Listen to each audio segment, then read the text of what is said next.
Right, with testing endurance on the hamstring complex, we are going to review the bridge exercises that we have hopefully, well, we've either been able to pass them in terms of a pain tolerance, and now we are going to increase the duration of the reps to be able to turn it more into training, or we have load managed up to this point, taken these out as we've built ourselves back up.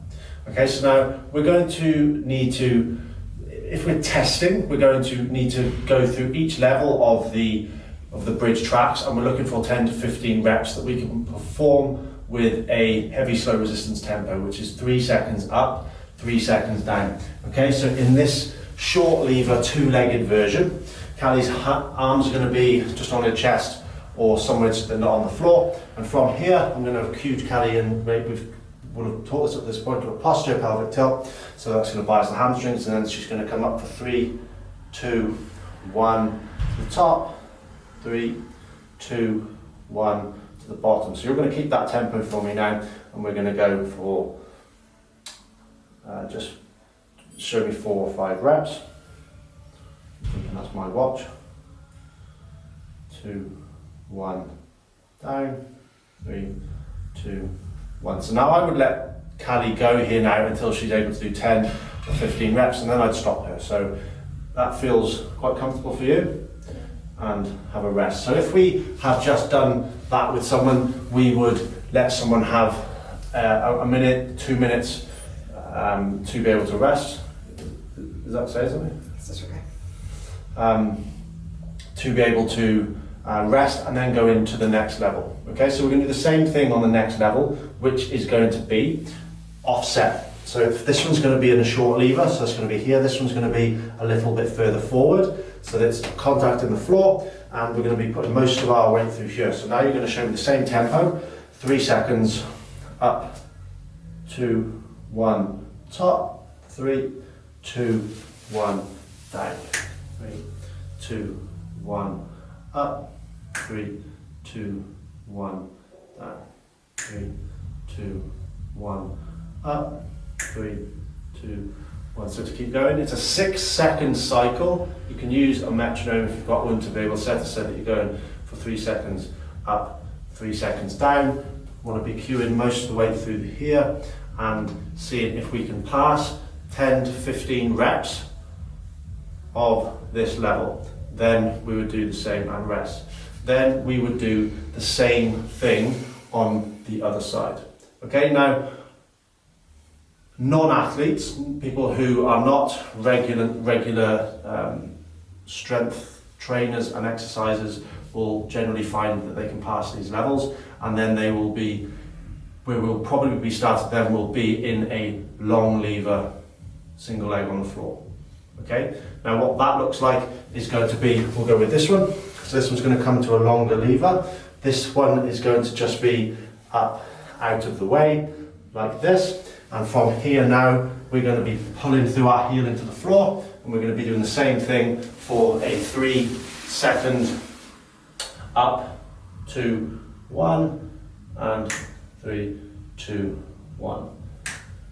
3, 2, 1. 3, 2, 1.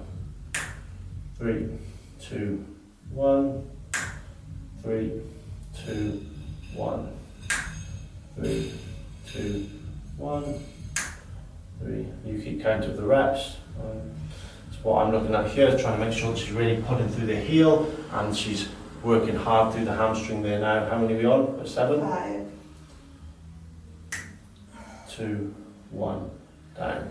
3, 2, 1. She's still getting range and she's still maintaining tempo, so we're going to keep going. Now I know that she's working hard here. This is a level that's going to be putting a lot of a big bias on the hamstrings, especially once we're up above 10 reps. You can see that she's working hard. What are we on?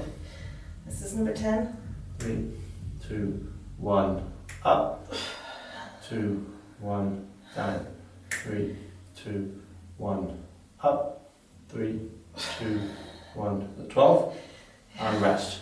Okay, so now we're getting pretty close to finding where her fatigue would be before she wouldn't be able to maintain tempo or she wouldn't be able to maintain range. But I'm pretty happy with that. That was 12 reps, really good tempo, and it was nice and clean, and that would be an acceptable place for us to be training for sets of 3 to 4 sets of 10 to 15 reps.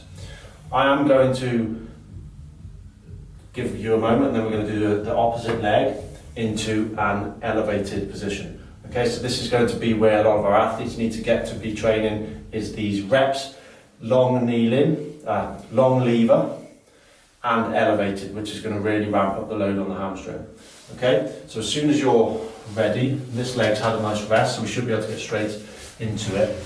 But of course, if you're testing someone for real life, you're going to want to do this on both sides because they have likely got an injured and a non-injured side, so that's going to be really important. But we're going to go through and do the same thing now, just with the heel, with leg elevated. Now this could be on my shoulder, but I like it when it's on in a way that someone can do it themselves. And we're going to go long lever, so scoot yourself away from a little bit. So we want this long lever position here. This leg's going to come up again, up just out of the way.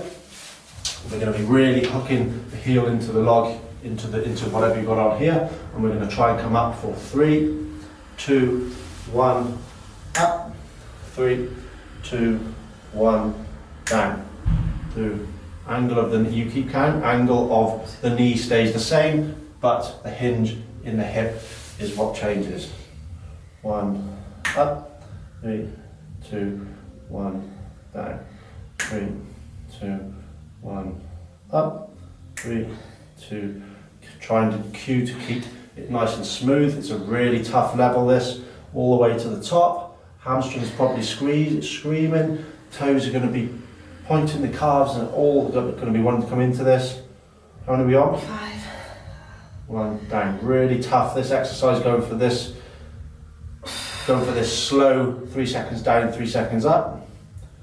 2, 1, up. 3, 2, 1, down.